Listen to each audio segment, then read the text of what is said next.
그리스도의 풍성하신 은혜와 사랑이 늘 함께 하시기를 바랍니다. 오늘 이 아침에는 여호수아 제21장 1절로 7절까지의 말씀, 생명의 삶 큐티 12월 18일자 말씀입니다.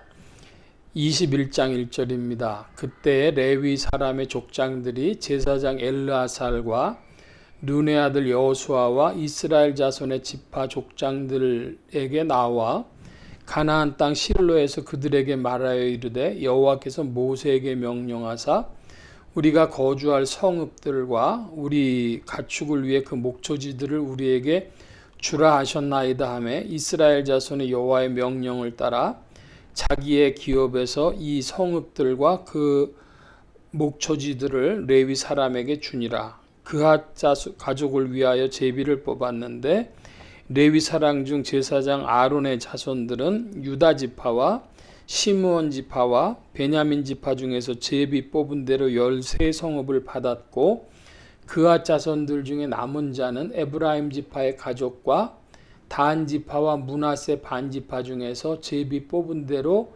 10성읍을 받았으며 게르손 자손들은 이사갈 지파의 가족들과 아셀 지파와 납달리 지파와 바산에 있는 므낫세 반 지파 중에서 제비 뽑은 대로 13성읍을 받았더라.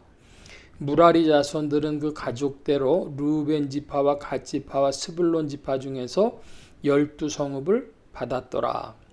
여호수아 21장은 땅 분배를 받지 못한 레위 지파 사람들에게 그들의 거주할 성읍과 또 가축들을 위한 목초지를 이스라엘 지파들의 기업, 즉 땅 중에서 일부를 떼어주는 이야기가 나오고 있습니다.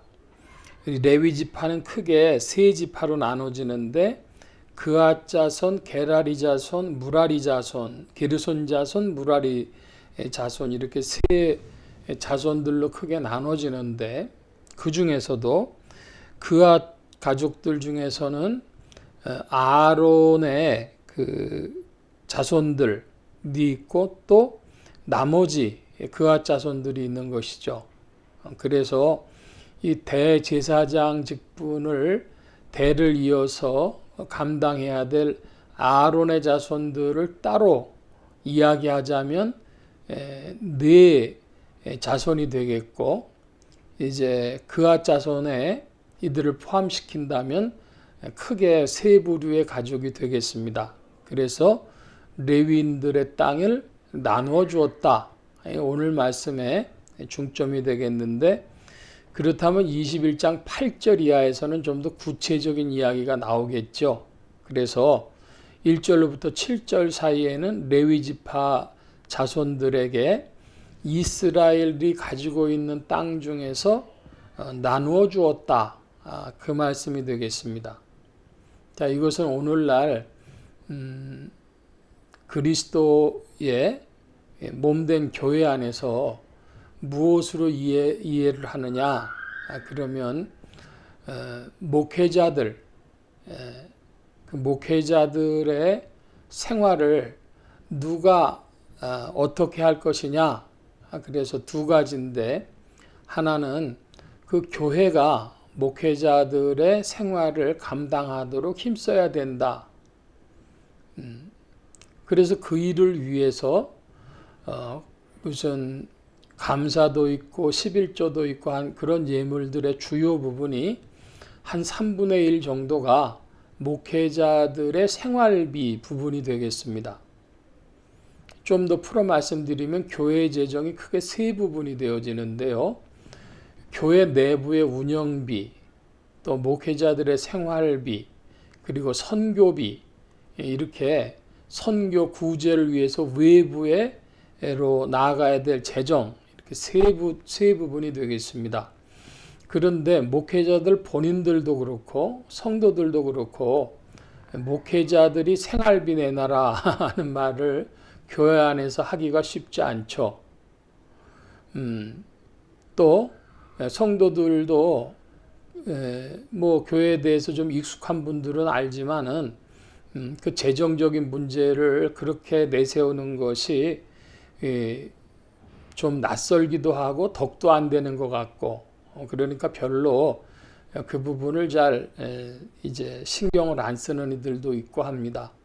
그런데 문제는 오늘날 이제 2025년 현재를 가지고 이야기한다면 한국 교회도 양극화가 되어졌는데요. 흔히 말하는 대형 교회 그곳에서 목회하는 이들은 생활에 어려움이 거의 없겠죠. 자, 그런데 한국 교회의 거의 80% 가까운 교회들은 지금 재정적인 어려움을 겪고 있다고 합니다. 그래서 이제 목회자 이중직이라 목회자가 생활이 안 되는데 그 이유는 교회에 들어오는 헌금 가지고는 교회 운영과 생활비와 선교비라고 하는 이 세 부분이 작동될 수 없다는 겁니다. 그러니까 교회 운영비조차도 잘 안 되는 교회들도 많이 있으니까 목회자들이 주로 일을 하면서 그것을 보충을 해야 되는데 대표적으로 하는 일이 요즘으로 말하면 쿠팡 일을 하든지 혹은 대리운전을 하든지 그 이제 주유소에서 주유원하는 거 그것이 한국의 대표적인 일입니다. 목회자들의. 그리고 인천 같은 데서는 직접 그 택시 운전을 하는 분들도 많다고 이야기를 합니다. 그러니까 성도들은 별로 이제 신경을 안 썼든지 과문해서 모르든지 하지만 이건 뭐 한국 교회에 뭐 40~50%의 목회자들은 거기에 관계가 된다는 거예요. 그런 일을 하지 않으면 교회가 운영되기 어렵다는 이야기를 하기도 합니다. 근데 실태 조사를 완전하게 한 게 아니니까 뭐라고 얘기할 수는 없는데 흔히 이런 말을 합니다. 인천에 가서는 택시 타고 목사다 혹은 성경 이야기 그런 거 하지 말라 합니다. 왜? 그 인천 택시는 절반이 목회자일 수 있다. 우스갯소리로 그렇게 이야기를 합니다. 그러니까 지금 말씀드리는 큰 주제는 뭐냐 그러면 교회의 재정 문제에 있어서 성도들이 그런 것들을 감당해야 된다.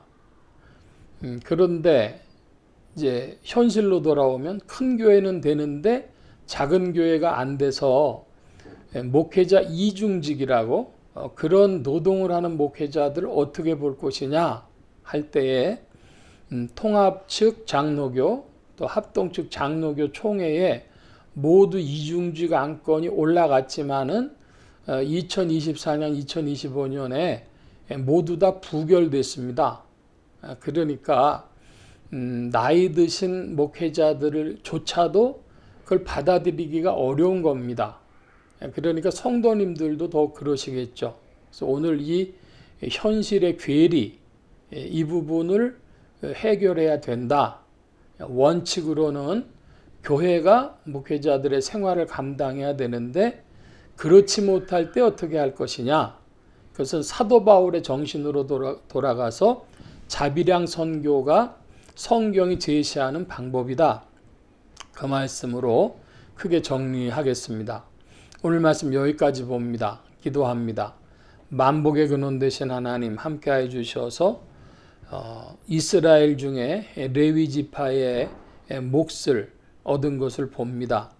오늘 우리도 그리스도 예수 안에서 주님의 몸된 교회가 하나님 나라의 방식으로 통치되고 운영되게 하여 주옵시고 이 모든 일들 중에 하나님의 뜻을 잘 깨닫고 주의 몸된 교회를 충성스럽게 섬기는 주의 일꾼들과 또한 교인들이 되어지도록 성령님 주장하시고 인도하여 주옵소서. 이끄심을 구하며 감사하며 의지하올 때에 예수 그리스도의 이름으로 기도하옵나이다. 아멘.